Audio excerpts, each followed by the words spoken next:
Enzim. Enzim adalah salah satu bentuk kompleks dari protein. Terdapat banyak jenis enzim yang membantu kinerja reaksi yang terjadi pada tubuh manusia. Enzim sebagai biokatalis bekerja dengan cara mempercepat reaksi atau bertindak sebagai biokatalisator pada reaksi yang terjadi pada tubuh manusia. Sebagai biokatalisator, maksudnya adalah suatu bahan atau zat yang berfungsi mempercepat reaksi kimia dalam tubuh makhluk hidup. Dalam reaksi yang terjadi pada tubuh manusia, terdapat istilah substrat dan produk.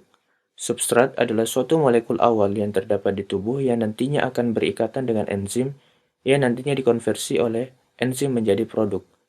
Substrat mengikat pada spesifik struktur pada enzim yang disebut sisi aktif. Sisi aktif pada enzim adalah bentuk seperti celah yang merupakan hasil bentukan folding dari protein.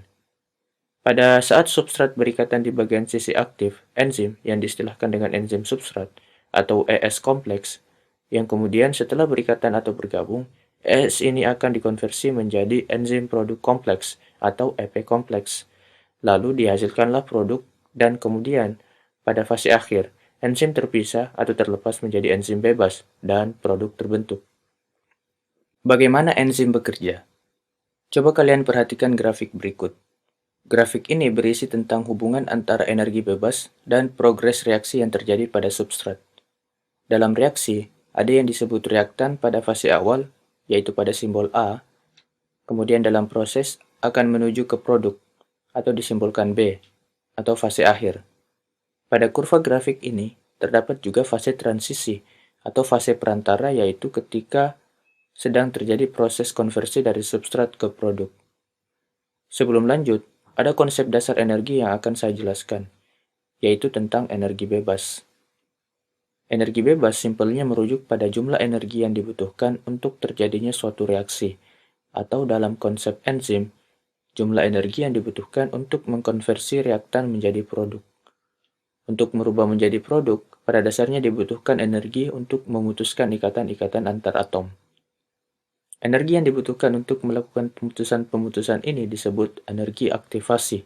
Nah, pada fase transisi, terdapat suatu kondisi di mana energi mencapai jumlah maksimalnya, yaitu pada puncak kurva, disimbolkan dengan T. Pada reaksi yang tidak melibatkan enzim, pada kurva yang berwarna biru, menunjukkan bahwa energi bebas yang dibutuhkan cukup tinggi untuk menghasilkan produk, dibanding dengan yang menggunakan enzim dengan energi bebas yang lebih rendah, yang ditunjukkan pada kurva warna merah.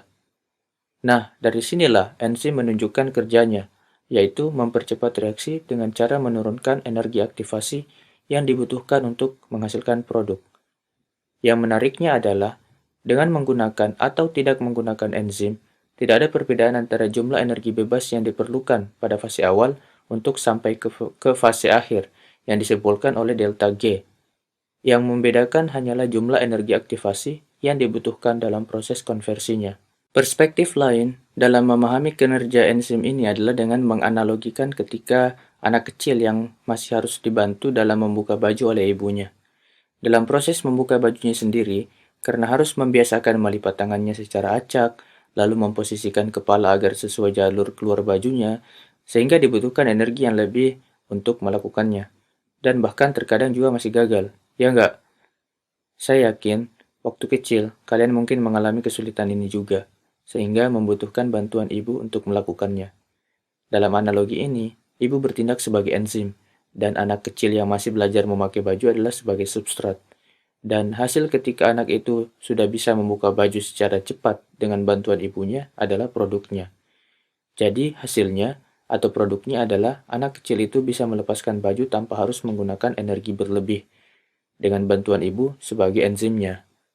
Kalau kita kembali ke konsep enzim dan substrat, reaksinya yaitu S sebagai substrat, kemudian membentuk enzim substrat kompleks atau ES, lalu kemudian berada dalam fase transisi, lalu pada hasil akhir dihasilkan produk atau P. Kali ini kita akan membahas tentang kinetika enzim. Misalkan dalam suatu reaksi, kita sudah memiliki beberapa enzim yang tersedia, yang siap untuk berikatan dengan substrat dalam menjalankan reaksinya. Antara enzim dan substrat ini dalam konsep kinetika enzim memiliki hubungan pada laju atau kecepatan enzim dengan jumlah substratnya, yang kemudian bisa dituang ke bentuk grafik seperti ini. Dilihat dari sumbu Y yang mempresentasikan kecepatannya dan sumbu X sebagai S, yaitu konsentrasi substratnya. Mula-mula pada kecepatan awal dan konsentrasi substrat awal, karena belum ada reaksi sehingga angkanya masih dimulai dari nol. Lalu secara perlahan, seiring bertambahnya jumlah substrat, maka reaksi secara perlahan mulai berjalan, karena sudah terjadi ikatan antara substrat dan enzim. Kemudian, lama-lama jumlah substratnya semakin bertambah, sehingga beberapa substrat yang tersedia mulai mengikat dengan beberapa enzim, sehingga membuat reaksi menjadi makin cepat. Dan pada kondisi yang sangat maksimum, dengan jumlah substrat yang berlimpah, sehingga terjadi saturasi enzim, di mana seluruh enzim berikatan akibat berlimpahnya jumlah substrat. Sehingga, meskipun konsentrasi substrat semakin bertambah, laju enzim akan tetap konstan berada di laju maksimum.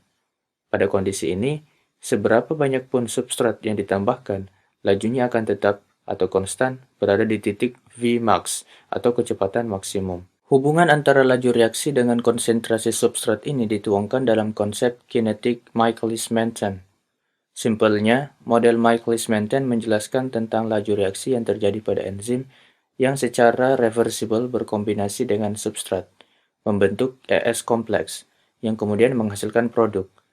Lalu setelah produk terbentuk, maka enzim terlepas dari produk sehingga menjadikan enzim kembali menjadi molekul bebas. Dari model itu, didapatkan persamaan Michaelis-Menten jika dihubungkan pada grafik laju reaksi dan konsentrasi substrat. Pada grafik ini terdapat istilah Vmax per 2. Tidak ada yang spesial dari Vmax per 2-nya sendiri, namun dengan Vmax per 2 ini, yaitu setengah dari laju maksimum, yang jika diplot ke sumbu X akan bertemu dengan nilai Km. Km adalah konstanta Michaelis-Menten yang menunjukkan konsentrasi substrat yang diperlukan untuk enzim dalam mencapai setengah kecepatan maksimumnya, atau Vmax per 2-nya. Rumus dari persamaan Michaelis-Menten ini adalah V sama dengan Vmax kali konsentrasi substrat per Km plus konsentrasi substrat. Well, jangan khawatir. Rumus ini hanyalah persamaan yang didapatkan dari hitungan matematika dalam menentukan laju awal atau V0 reaksi dari menghubungkan Vmax, substrat, dan Km. Konsep pentingnya adalah bagaimana memahami konsep Km dan Vmax ini terhadap kinerja enzim dan substratnya. Besar kecilnya Km menentukan afinitas enzim dengan substrat, yaitu suatu indikator dalam menentukan seberapa kuat ikatan ES kompleks dapat terjadi pada kondisi substrat dan enzim yang tersedia, yang nantinya menentukan laju reaksinya. Jika nilai Km lebih kecil, artinya hanya membutuhkan konsentrasi substrat yang sedikit untuk mencapai setengah dari Vmax. Sedangkan jika nilai Km lebih besar, artinya membutuhkan konsentrasi substrat yang lebih besar untuk mencapai setengah dari kecepatan Vmax. Metode lain dalam melihat kinetika enzim adalah menggunakan Lineweaver-Burk plot. Plot grafiknya seperti ini. Plot ini didapat dari perbandingan terbalik pada persamaan Michaelis-Menten, sehingga menghasilkan persamaan seperti ini. Dan jika dimasukkan ke grafik, bentuknya seperti ini. Persamaan ini bisa digunakan sebagai cara untuk menghitung Km dan Vmax. Dan yang paling penting juga adalah ketika membahas mekanisme inhibitor enzim, akan lebih mudah dipahami dengan menggunakan konsep Lineweaver-Burk plot.